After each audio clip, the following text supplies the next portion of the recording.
Je serre ta parole dans mon cœur afin de ne pas pécher contre toi. Que cette parole soit cachée au fond de mon esprit pour produire le fruit qui t'est agréable.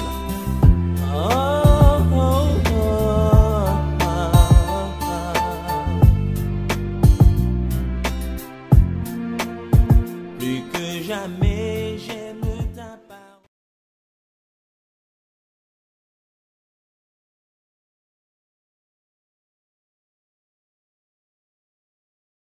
Shalom, shalom, shalom. Content de vous retrouver une fois de plus sur notre plateforme, La Bonne Semence. Oui, autour de la thématique sur les traces bibliques de la Pâque. Et nous sommes à la 29e question. Et nous avons écrit, comparativement au nombre de personnes qui avaient quitté l'Égypte, quel est le nombre de ceux qui quitteront la terre pour aller au paradis céleste? C'est ça notre question. Oui, vous vous souvenez, on avait dit que le nombre de personnes qui avaient quitté l'Égypte pour le désert, pour l'exode, c'était autour de 600 000 hommes, sans compter les femmes, les vieillards et les enfants. Et quand on estime globalement, nous voyons que ça doit être environ 2 millions à 3 millions de personnes. Maintenant, par rapport à ce nombre-là, quel est le nombre de personnes qui pourront être enlevées? D'accord? Quel est le nombre de personnes qui quitteront la terre pour aller au paradis? Le résumé que nous venons de faire se trouve dans Exode 12, verset 38. Et nous devons remarquer qu'on ne dénomme pas ceux qui sont restés en Égypte, mais ceux qui en sont délivrés. À quel groupe voulez-vous appartenir? Voulez-vous appartenir à ceux qui vont quitter ou bien vous allez appartenir à ceux qui quitteront la terre au moment de l'enlèvement pour aller au paradis céleste? Quel est le nombre de ceux qui quitteront la terre pour aller au paradis céleste?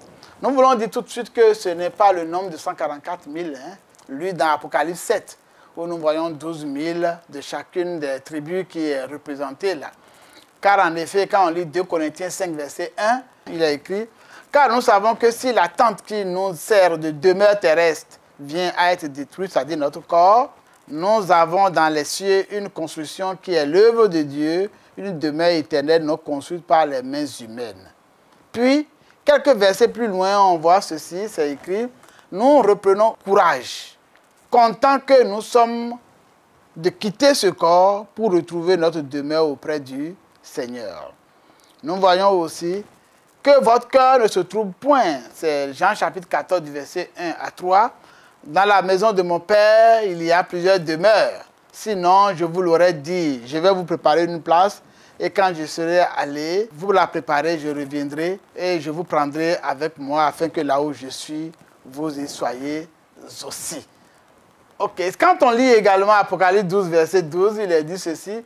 Ceux qui habitent le ciel se réjouissent de la chute de Satan. C'est pourquoi réjouissez-vous, cieux. Et vous qui habitez dans les cieux, malheur à la terre et à la mer, car le diable est descendu vers vous, animé d'une grande colère, sachant qu'il a peu de temps. Voyez-vous, par rapport à tous ces versets, nous pouvons faire des déclarations. Tous les justes de l'Ancien Testament qui sont retenus, captifs dans la patrie paradis du séjour des morts, que l'Esprit de Jésus mort est allé libérer, ceux-là, je crois qu'ils sont concernés. Nous pouvons voir ça dans Luc 17, au sujet de Lazare et le mauvais riche. Vous avez vu que Lazare était quelque part. Le deuxième groupe que nous pouvons noter, c'est un groupe de personnes de l'Ancien Testament a ressuscité après la résurrection de Jésus-Christ avec leur corps glorieux. Matthieu 27, verset 52 à 53, ceux-là aussi sont concernés. La troisième catégorie de personnes que nous notons, c'est tous les chrétiens. Tous les chrétiens qui meurent, qui ne vont pas dans le séjour des morts, mais leur âme et leur esprit vont auprès de Jésus. Okay, dans le sein d'Abraham, leurs corps ressusciteront lorsque la trompette de Dieu sonnera. Nous pouvons voir ça dans Philippiens. Oui, je suis pressé des deux côtés.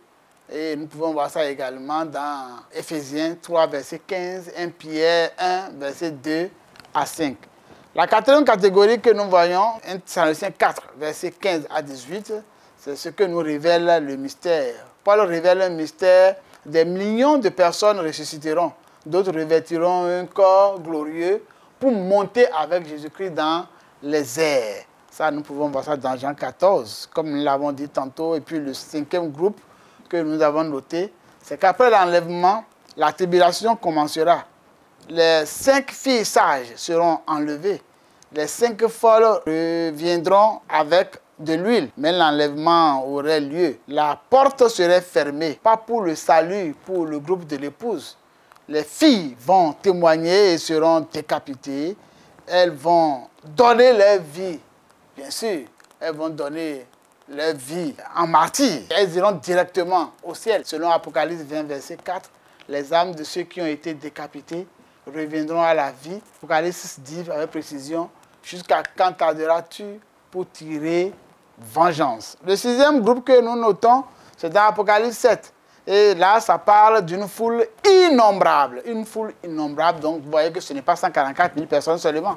Et puis la 7e chose que nous pouvons noter, c'est qu'au moment de la bataille d'Armageddon, un ange prêchera un message éternel, un évangile éternel, selon qu'il est écrit dans Apocalypse 14 et 15. Et c'était le moment de la moisson de toute la terre. Et puis le 8e point que nous voulons noter, c'est qu'après le millénium, il y aura une nouvelle terre et de nouveaux cieux. Voyez-vous, ne permettez pas que votre vie soit soumise à des tribulations. Donc faites tout pour qu'avant les tribulations, votre corps, votre âme puisse être renouvelée, transformée pour l'enlèvement afin que vous puissiez vivre comme nous le souhaitons tous dans les félicités de Dieu et venir régner sur la terre au cours du millénium. Je voudrais vous remercier pour m'avoir suivi avec attention et là, je voudrais vous dire shalom. Je serre ta parole dans mon cœur afin de ne pas pécher contre toi. Que cette parole soit cachée au fond de mon esprit pour produire le fruit qui t'est agréable.